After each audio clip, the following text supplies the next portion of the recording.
ఆ వెంకటేశ్వర స్వామివారిని వడ్డీకాసుల వాడని ఎందుకు పిలుస్తారో తెలుసా?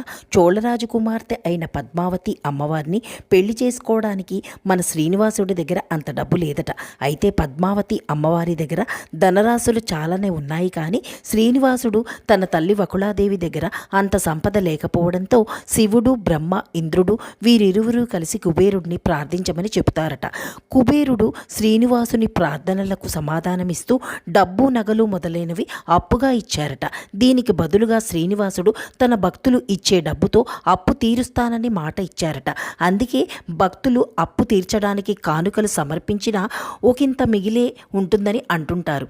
ఆకాశరాజు భవనంలో వీరిరువురు పెళ్లి చేసుకుని ఈ తిరుమల కొండపైనే కొలువై ఉన్నారని భక్తులందరూ చెబుతుంటారు. అయితే వెంకటేశ్వర స్వామి వారి మూర్తిలో పద్మావతి లక్ష్మిగా చాటుకు ఒకవైపు, మరోవైపు భూదేవి అమ్మవారు ఉంటారు.